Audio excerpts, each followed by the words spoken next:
And Paul, earnestly beholding the council, said, Men and brethren, I have lived in all good conscience before God until this day. Paul didn't say that he had sinned. He simply said that all the things he had done were done with a clear conscience. What a statement. Paul was saying that his actions had not violated his conscience right up until that day. And the high priest Ananias commanded them that stood by him to smite him on the mouth. This is the first of 3 times Ananias is mentioned in Scripture. From these references, we can see that Ananias was the leader of the Jews' opposition against the Apostle Paul. He even agreed to request another audience with Paul so that certain Jews could ambush and kill him along the way. Then said Paul unto him, God shall smite thee, thou whited wall, for sittest thou to judge me after the law, and commandest me to be smitten contrary to the law? I suspect this reference to Ananias being a whited wall was the same point Jesus was making in Matthew 23. And they that stood by said, Revilest thou God's high priest? Then said Paul, I wist not, brethren, that he was the high priest, for it is written, Thou shalt not speak evil of the ruler of thy people. Paul was citing Exodus 22:28. Paul was not aware that Ananias was the high priest when he spoke this scathing prophecy against him. When apprised of the situation, he softened that of respect for the office that Ananias held, but there is no indication that he withdrew his judgment of Ananias. But when Paul perceived that the one part were Sadducees and the other Pharisees, he cried out in the council, Men and brethren, I am a Pharisee, the son of a Pharisee, of the hope and resurrection of the dead I am called in question. This is the only place where Paul mentioned that his father was also a Pharisee. Paul had been tried and in prison before. He could tell that this trial was not going well. And when he had so said, there arose a dissension between the Pharisees and the Sadducees, and the multitude was divided. For the Sadducees say that there is no resurrection, neither angel nor spirit, but the Pharisees confess both. The Sadducees didn't believe in the resurrection. That's the reason they were sad, you see. And there arose a great cry, and the scribes that were of the Pharisees part arose and strove, saying, We find no evil in this man, but if a spirit or an angel has spoken to him, let us not fight against God. This is amazing. These were Jews who had rejected Jesus as their Messiah, but they were willing to embrace Paul's claims when it helped further their agenda against the Sadducees. This was very self-serving and illustrated Proverbs 13:10. And when there arose a great dissension, the chief captain, fierce lest Paul should have been pulled in pieces of them, commanded the soldiers to go down, and to take him by force from among them, and to bring him into the castle.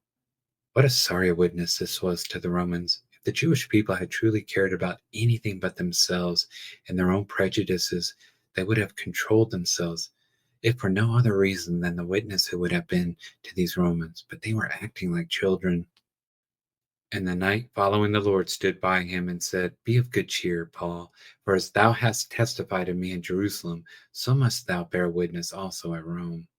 Paul had said before that he must see Rome.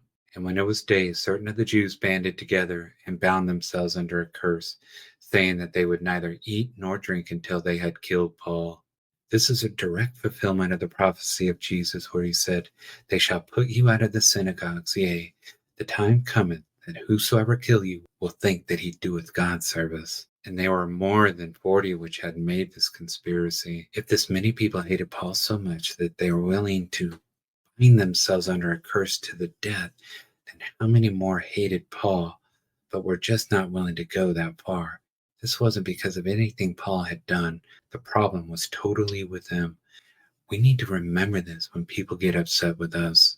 And they came to the chief priests and elders and said, We have bound ourselves under a great curse that we will eat nothing until we have slain Paul. This was a stupid thing to do. They didn't kill Paul, and I seriously doubt that they kept their promise. People of this low moral character are not great about keeping their word. Notice that they were openly telling the chief priests about this. They knew the chief priests would gladly join with them in this plot to murder Paul. Now therefore ye with the council signify to the chief captain that he bring him down unto you tomorrow, as though ye would inquire something more perfectly concerning him, and we, or ever he come near, are ready to kill him. They were clearly asking the chief priest to break the 9th commandment. This should have been out of the question for any person who claimed to serve God. And when Paul's sister's son heard of their lying in wait, he went and entered into the castle and told Paul. This is one of the few times Paul's family is mentioned in Scripture.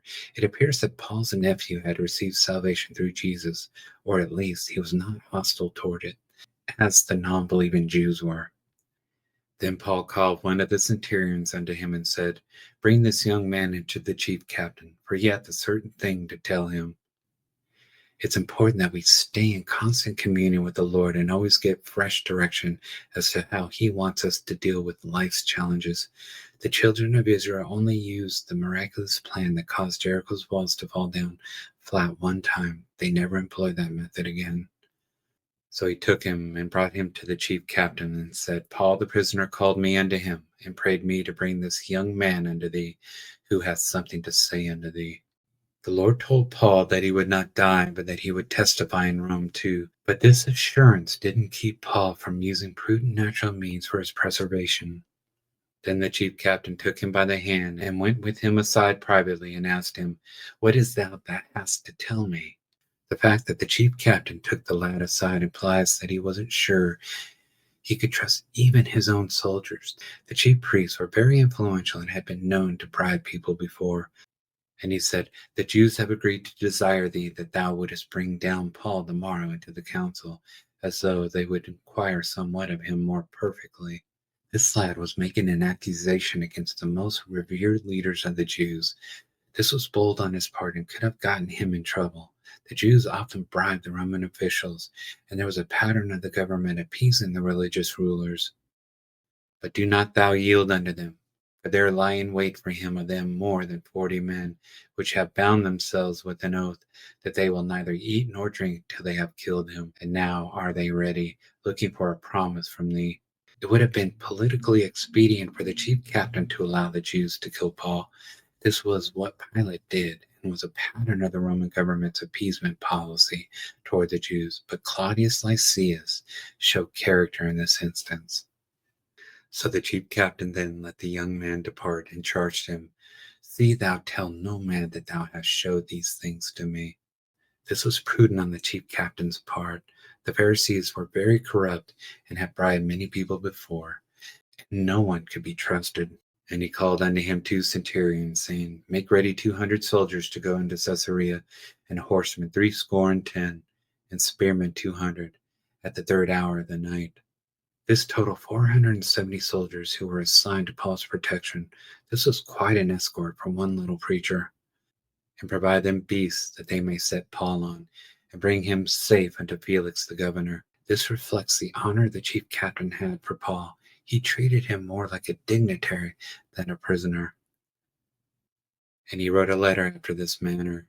Claudius Lysias unto the most excellent governor Felix sendeth greeting.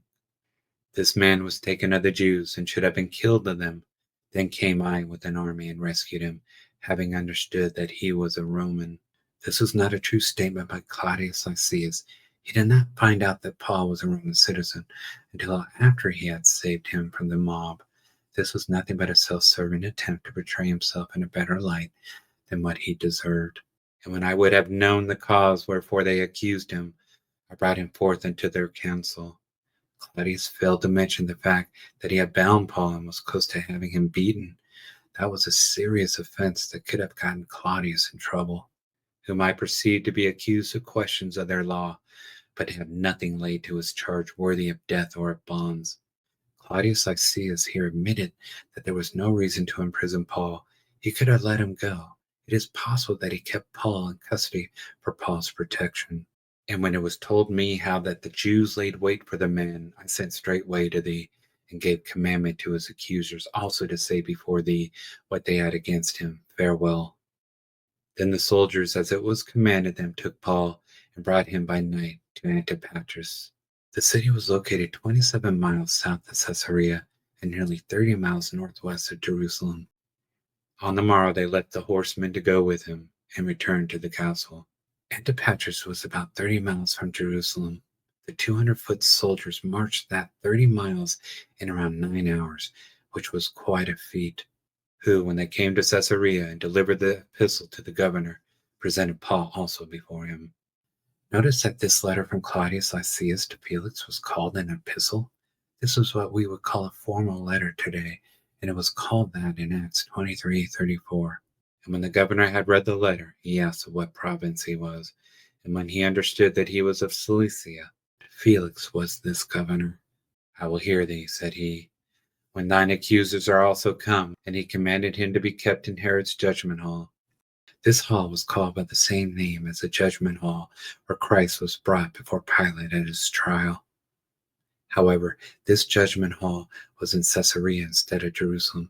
Both the places in Jerusalem and Caesarea were built by Herod the Great, and therefore had similar designs.